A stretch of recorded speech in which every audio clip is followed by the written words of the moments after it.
Alors,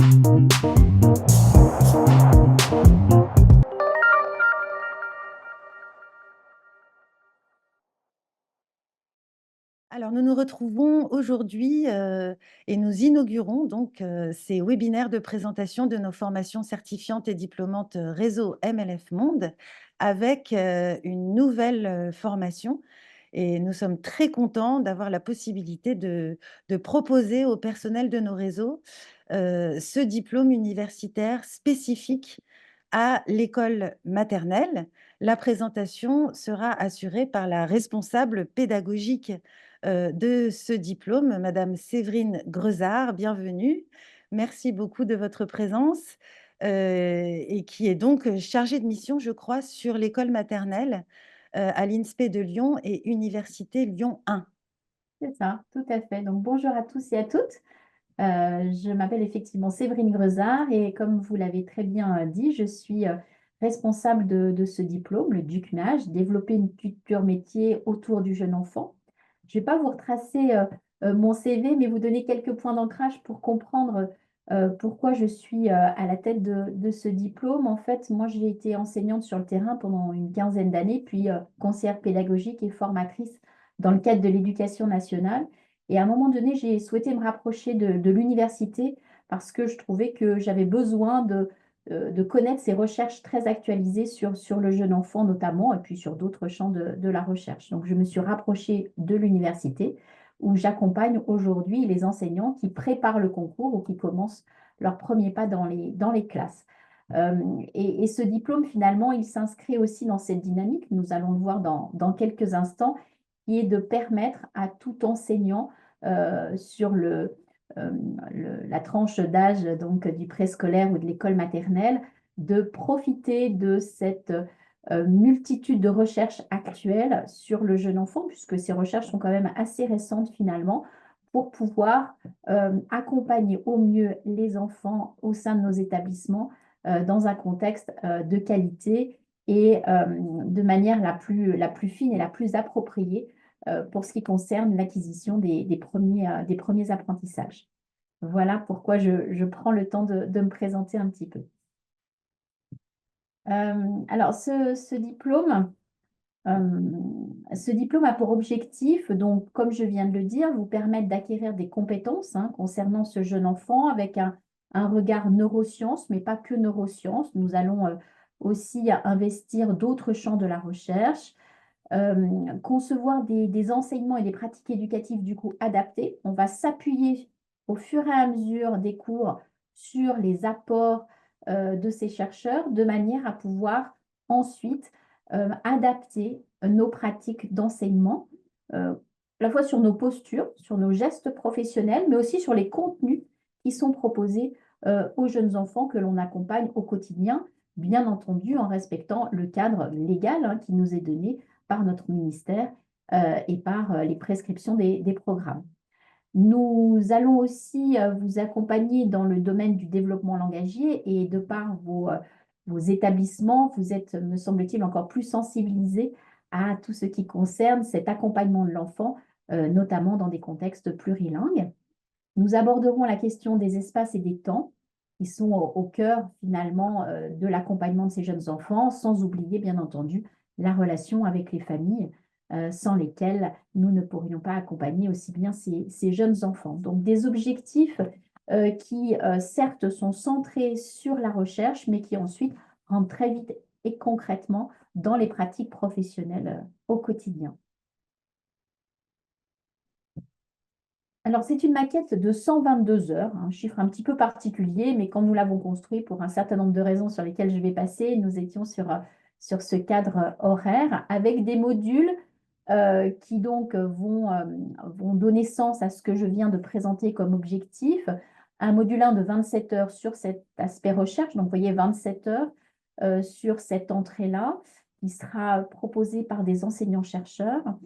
Un module de 27 heures sur le langage, c'est notre deuxième point fort qui fait écho aussi au programme de cette école maternelle et à ce point d'ancrage fondamental qu'est le langage.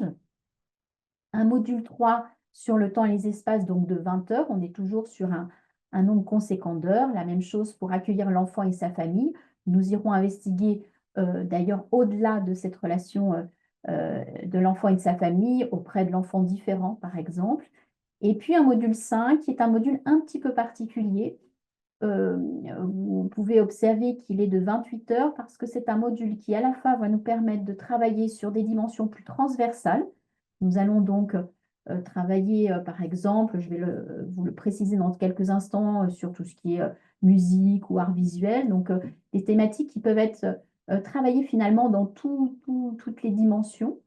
Et puis, dans ce module 5, nous aurons l'accompagnement sur le développement des compétences professionnelles que nous allons observer de votre part tout au long de cette formation, mais je vais le détailler dans quelques instants. Donc, un module conséquent parce que nous avons 2 orientations sur ce module. Alors, je vais essayer de ne pas être euh, trop, trop didactique, on va dire, dans ma présentation, mais c'est vrai que je vais donner quelques éléments clés pour que vous puissiez visualiser concrètement les contenus.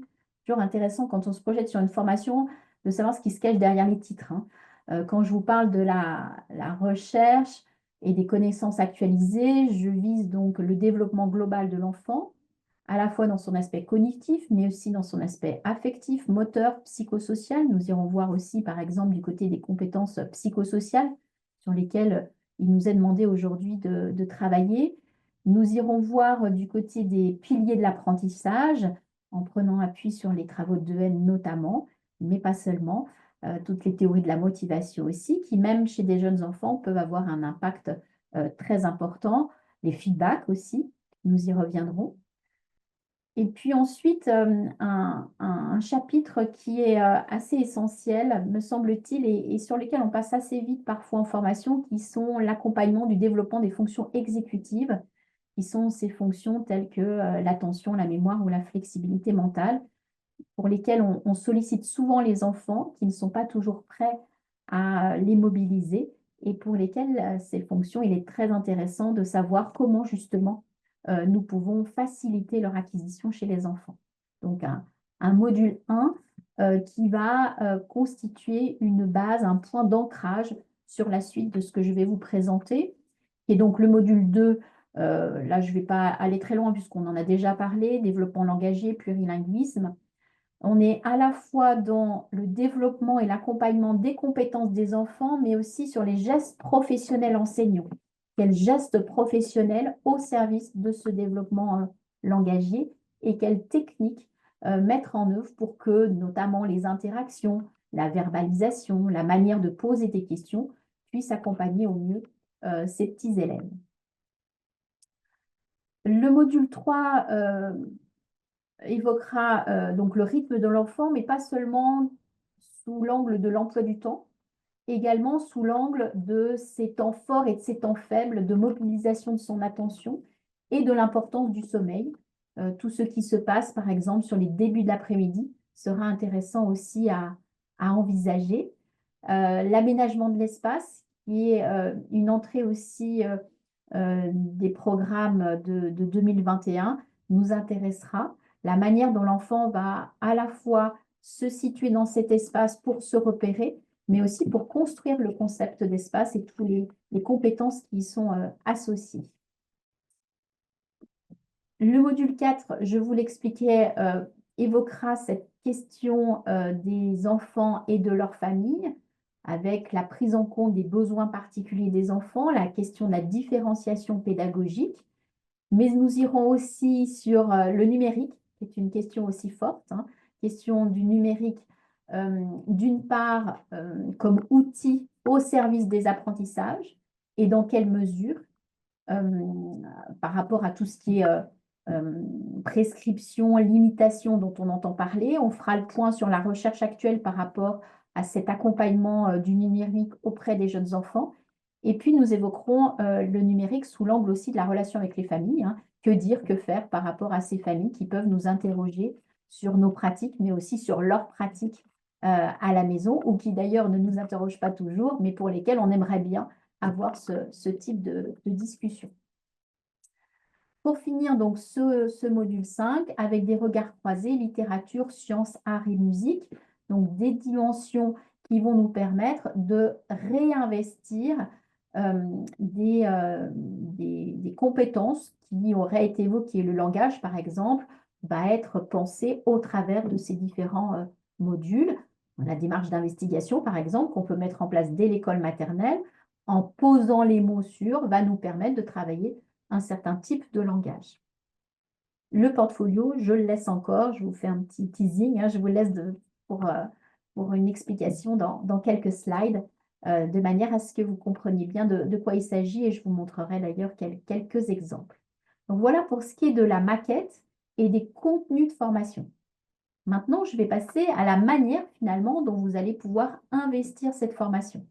Cette formation est tout en distanciel. Elle va se passer sur une plateforme que vous connaissez peut-être, qui s'appelle la plateforme Moodle, qui est une plateforme qui est assez intuitive, qui fonctionne sous forme de sentiers ou de briques sur lesquels on va cliquer, hein. Ça, c'est mon portail, par exemple. Vous avez, me semble-t-il, une assez grande facilité. Actuellement, j'accompagne des DUC-MAJ, des diplômes, donc autour du jeune enfant au Maroc, avec des personnes qui n'avaient jamais eu accès au numérique et qui se sont débrouillées très, très rapidement sur cette plateforme. Donc, pas d'inquiétude par rapport à ceci. Donc, vous voyez tout en bas, hein, on voit apparaître le DUC-MAJ. Celui-ci était pour une autre année.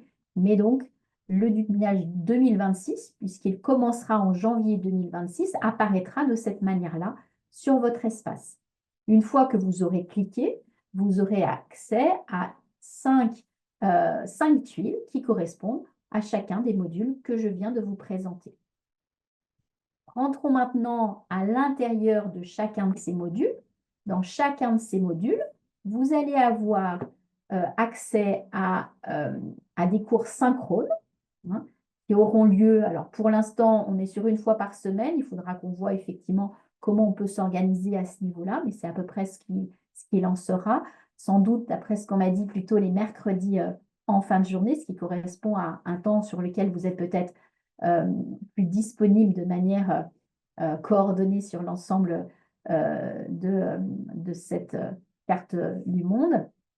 Voilà, donc on sera dans nos salles de visio personnelles, hein. Donc, vous aurez une seule adresse sur laquelle vous pourrez aller régulièrement nous retrouver. Et nous pourrons, comme on le fait ce soir, partager des documents et essayer de faire comme si nous étions concrètement en face de vous. Des cours également asynchrones, nous nous enregistrerons à l'avance sur certains cours, de manière à vous permettre de vous organiser d'un point de vue temporel de manière la plus simple possible, hein. Il ne sera pas obligatoire d'être devant votre ordinateur 3 soirs par semaine. À vous de voir comment vous allez pouvoir investir ces cours asynchrones avec une équipe qui sera composée à la fois d'enseignants-chercheurs, mais aussi de professeurs des écoles qui sont en poste à l'INSPE de Lyon, donc l'Institut supérieur qui accompagne la formation des enseignants, et des collègues qui ont un petit peu le même parcours que moi, qui ont été donc enseignants en classe et en formateur actuellement à l'INSPE, ce qui permet d'avoir des praticiens aussi et de vous accompagner sur ce transfert dans des pratiques très concrètes. Pour finir, vous aurez aussi comme modalité de travail des activités asynchrones, des activités que vous réaliserez sur la plateforme, à la fois pour vous permettre de vous approprier les connaissances, hein. C'est toujours intéressant une fois qu'on a entendu quelque chose, un discours, des éléments nouveaux pour soi, de pouvoir tout de suite essayer de vérifier que l'on a bien compris, donc sous forme de quiz ou de petits jeux d'association, de petites activités qui permettent de réinvestir, et puis aussi des activités de construction. Là, j'ai pris un exemple, mais qui n'est pas forcément le meilleur, mais la conception d'une séquence pédagogique, hein, voir comment on construit pas à pas cette séquence et essayer de vous permettre d'en construire une sur une thématique donnée avec un objectif précis. Et nous serons là pour vous aider à améliorer votre travail. Donc, vous serez amené, par exemple, à déposer cette séquence et nous vous accompagnerons pas à pas pour l'améliorer et faire en sorte qu'elle soit mise en place dans votre classe très rapidement. Sur un autre type d'activité, telle que l'activité 2, il s'agira de visualiser, par exemple, une vidéo de classe Nous utilisons énormément de vidéos qui ont été prises dans des vrais contextes professionnels et vous aurez à analyser, par exemple, les aspects didactiques de ce qui est proposé par l'enseignant dans cette vidéo en vous appuyant sur le cours qui aurait été réalisé sur les mathématiques. Et de la même manière que ce que je vous ai dit précédemment, nous essaierons de vous accompagner pour que vous puissiez saisir ce qui s'est passé dans cette classe et dont vous pourriez vous emparer pour votre propre classe. Voilà un petit peu comment on va travailler. Donc, quelles sont les modalités de travail qui vous sont proposées dans ce contexte. Les conditions d'accès de ce diplôme d'université sont assez ouvertes, en fait, puisque nous pouvons accueillir à la fois des personnes qui sont titulaires en classe préscolaire ou école maternelle, mais aussi des contractuels, avec ou sans formation initiale. C'est un petit peu la spécificité de ce diplôme qui ne demande pas d'avoir une licence, voire plus. Il était important pour nous d'essayer de permettre à toute personne accompagnant des enfants sur cette tranche d'âge d'être acculturée par rapport à tout ce que je viens de vous dire précédemment. Ce qui sera important pour nous, c'est plutôt et davantage de vérifier que vous avez déjà une expérience dans l'accompagnement de ce public. Alors plutôt une expérience de collectif, mais toute candidature peut être analysée, hein. Ce qui me semble important aussi, c'est le groupe qui va être construit entre toutes les personnes qui vont s'inscrire et on sera très vigilant pour que ce groupe aussi puisse s'étayer mutuellement et constituer une hétérogénéité positive et constructive. Ce qui va se passer à votre niveau de manière individuelle dans votre parcours est intéressant, mais ce qui est sans doute aussi intéressant, c'est de côtoyer d'autres collègues et construire ensemble cette évolution de compétences. Alors forcément, même si la plateforme est facile et intuitive, des compétences numériques de base sont à mobiliser, hein, donc être capable d'accéder à une plateforme, de s'enregistrer avec une adresse de messagerie, être capable d'écrire un document Word assez simple ou de faire un petit tableau Excel, des compétences que j'appellerais de base, et puis un niveau B2 par rapport à la langue française. Donc, on m'a parlé d'une attestation pour ce qui vous concerne, et je pense que vous savez de quoi il s'agit. Voilà pour ce qui est des conditions d'accès. Donc, n'hésitez pas, si vous êtes motivé à postuler, nous analyserons bien entendu avec les collègues qui vous accompagnent vos candidatures.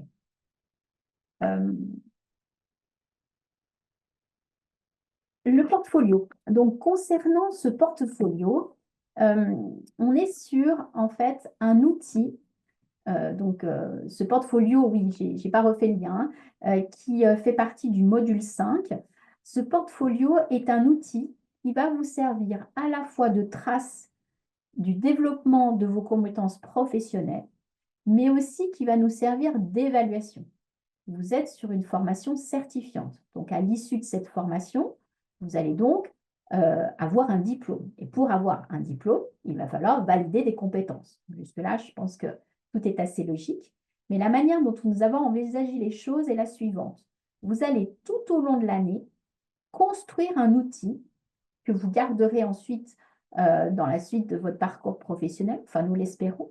Et c'est cet outil-là que vous allez construire tout au long de l'année, votre bébé en quelque sorte, qui va être utilisé dans le cadre de l'évaluation. Ça veut dire qu'il n'y a pas d'interrogation ponctuelle, de vérification de vos connaissances. Les quiz dont j'ai parlé, vous les faites en quelque sorte pour vous. Vous aurez le droit de les faire plusieurs fois jusqu'à atteindre une note qui est la plus proche de la note attendue. Mais ce n'est pas là-dessus qu'on va vous noter. On va vous noter sur ces réalisations de quiz par rapport à votre engagement, au fait que vous essayez, vous allez refaire et améliorer. Par contre, il y a un moment donné, il va bien falloir qu'on dise oui, les compétences sont acquises ou pas. Et ceci, on va le faire au travers donc, de ce fameux outil, de ce portfolio. Il fera donc l'objet de la note écrite. Je vais présenter la manière dont la formation sera validée, mais avant que d'arriver à ce niveau-là, je vais vous montrer quelques portfolios, quelques extraits de portfolios qui ont été réalisés par des étudiants. Est-ce que vous pouvez me confirmer que vous voyez ma diapo? Là, nous Oui. sommes restés sur votre Ah, diaporama. ok. Donc, Je pense que, j'arrête et je refais le partage. ouais,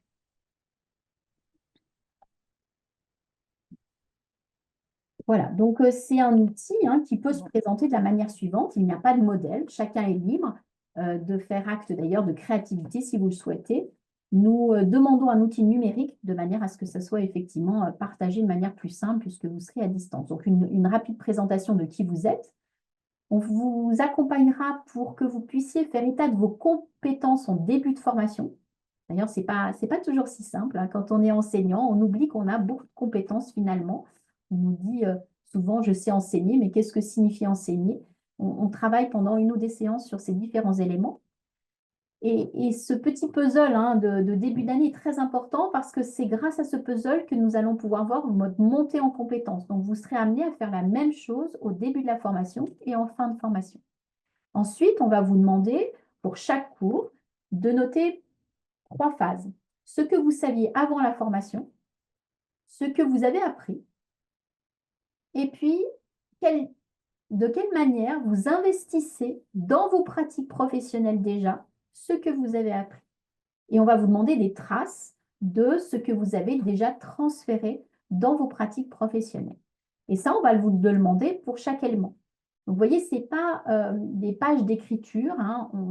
On tient compte du fait que vous n'aurez pas forcément énormément de temps, mais on va vous demander d'être dans une appropriation assez synthétique en vous disant, bah, tiens, quand vous vous souviendrez des cours, qu'est-ce qui sera vraiment à retenir? On parlera de clés, quelles clés vous retiendrez? Donc, ce qu'on a appris toujours et lesquelles pratiques professionnelles et comment je les investis. Donc, on est exactement dans tous les cours sur ce schéma-là, avec des liens qui peuvent être faits sous forme de QR code ou autre pour aller visualiser des vidéos que vous auriez fait en classe, des photos de ce que vous auriez pu faire évoluer dans vos pratiques concrètement au regard de ce qui s'est passé. Voilà quelques exemples. Donc, on n'est pas sur un modèle, bien entendu. On est sur une proposition. Je vous en propose un autre. Je vais partager.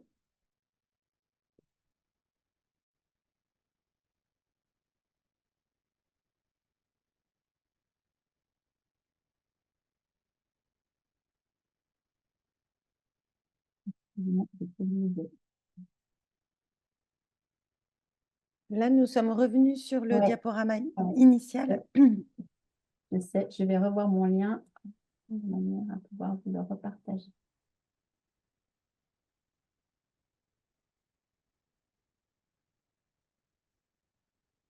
Et là, vous êtes toujours sur mon ancien document. Oui,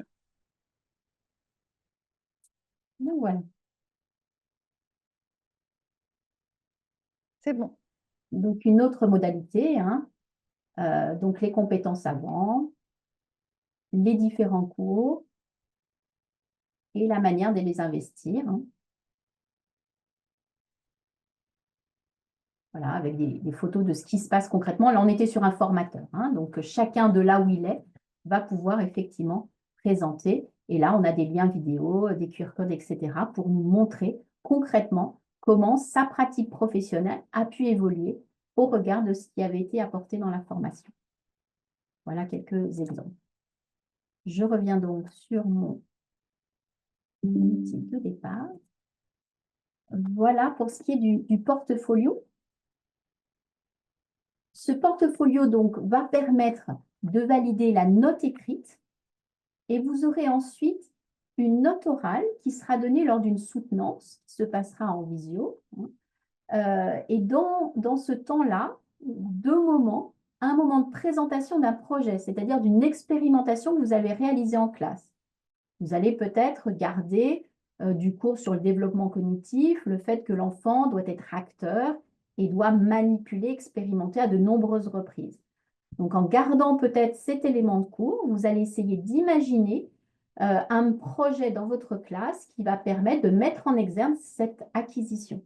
Et c'est ce qu'on vous demandera de présenter. Et puis, un entretien avec le jury qui vous interrogera à la fois sur des contenus issus de la formation pour vérifier que vous avez investi les différents domaines et qui permettra aussi de voir quels sont motivation et votre montée en compétences.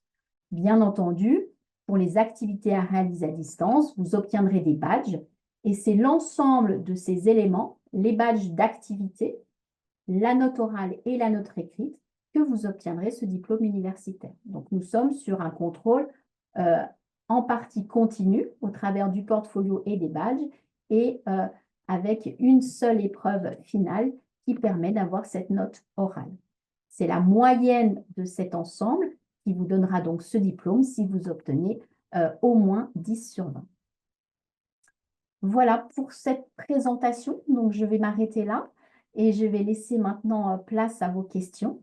Euh, Donc, n'hésitez pas à ouvrir vos micros ou ouvrir vos caméras.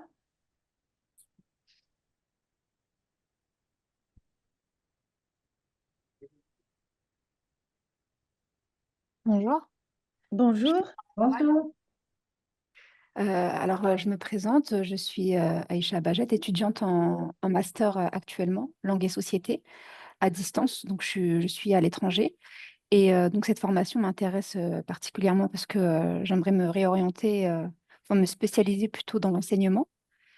Et je voulais savoir si dans cette formation, vous proposez des stages facultatifs, par exemple, dans les écoles de la MLF.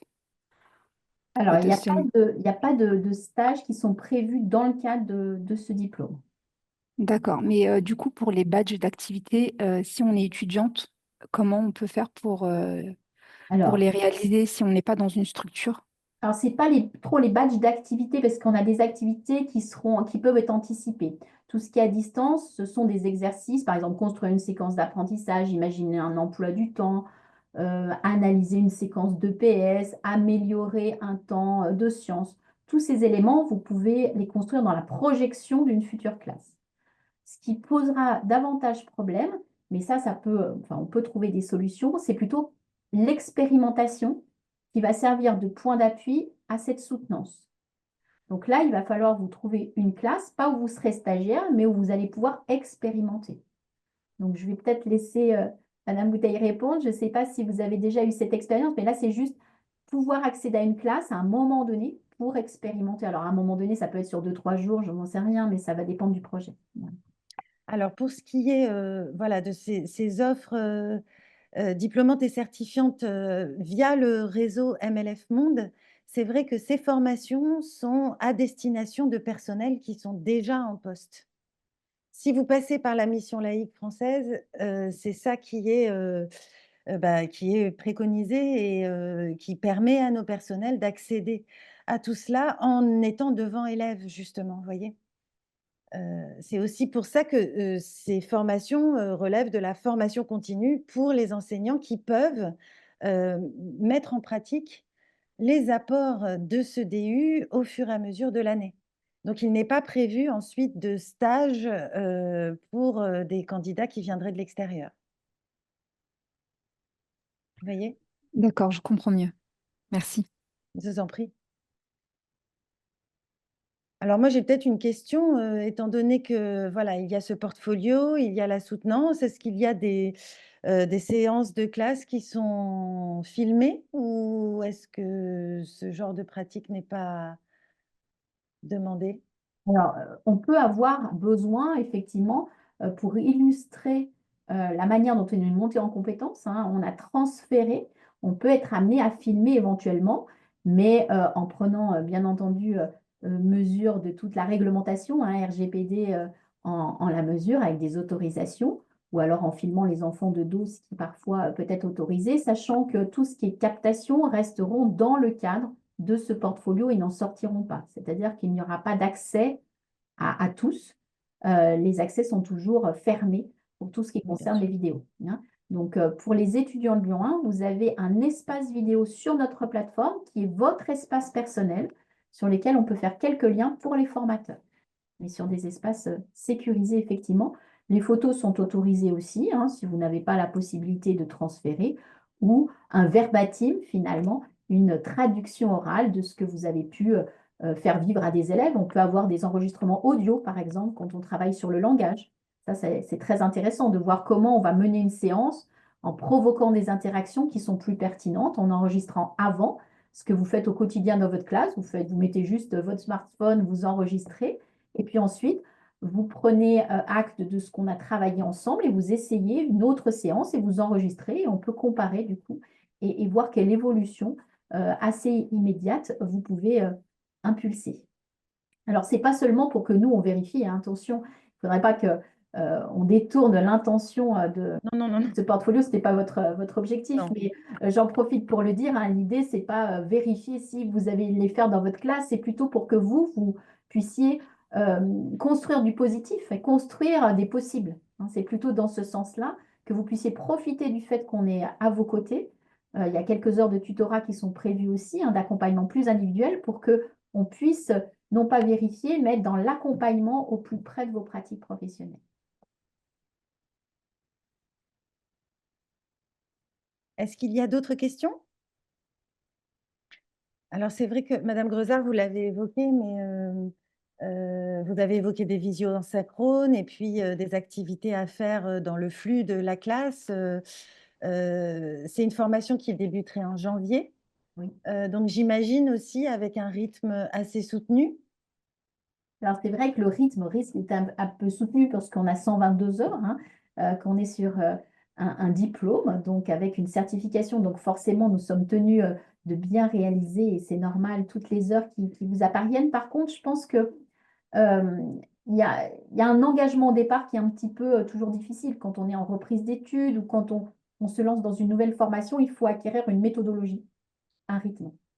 Mais honnêtement, si vous êtes assez régulier, si par exemple, à la fin de chaque cours, vous prenez ne serait-ce qu'un quart d'heure pour synthétiser ce que vous avez retenu du cours et faire tout de suite ce que j'ai appris, ce que je savais avant, pardon, ce que j'ai appris, et tiens, qu'est-ce que je pourrais déjà faire dans ma classe, même si vous ne le faites pas tout de suite, vous pouvez vous le mettre sous le coude pour vos préparations futures. Honnêtement, euh, la plupart des étudiants nous disent que certes, c'est du travail, mais tout à fait réalisable. Il ne faudrait pas que ça soit en quelque sorte, en plus de mon travail. J'ai envie de dire que c'est un diplôme qu'on fait pour être accompagné dans sa pratique. D'accord. On est plus dans cette idée-là que de faire un diplôme à côté de sa pratique professionnelle. On est sur un tissage vraiment entre les apports et sa pratique professionnelle. Magali? Oui, alors moi j'avais une question quant à vous parliez d'accompagnement, de tutorat. Est-ce que vous demandez aux personnes qui vont s'engager d'être accompagnées un peu plus près sur le terrain par soit un collègue, un référent ou un conseiller pédagogique? Ou Non, pas forcément? pas forcément, pas forcément du tout. Au contraire, alors il y a plusieurs possibilités. Parfois, on a des collègues qui sont dans le même établissement. Hein. On a eu dans notre parcours, par exemple, quand il y a 3 personnes qui sont dans un même établissement, on ne va pas demander à un formateur, par exemple, de les accompagner, mais plutôt qu'elles essayent de travailler ensemble. Voilà. Voilà. Mais on n'a pas besoin d'être accompagné en plus de la formation. C'est notre rôle de formateur que d'assurer cet accompagnement.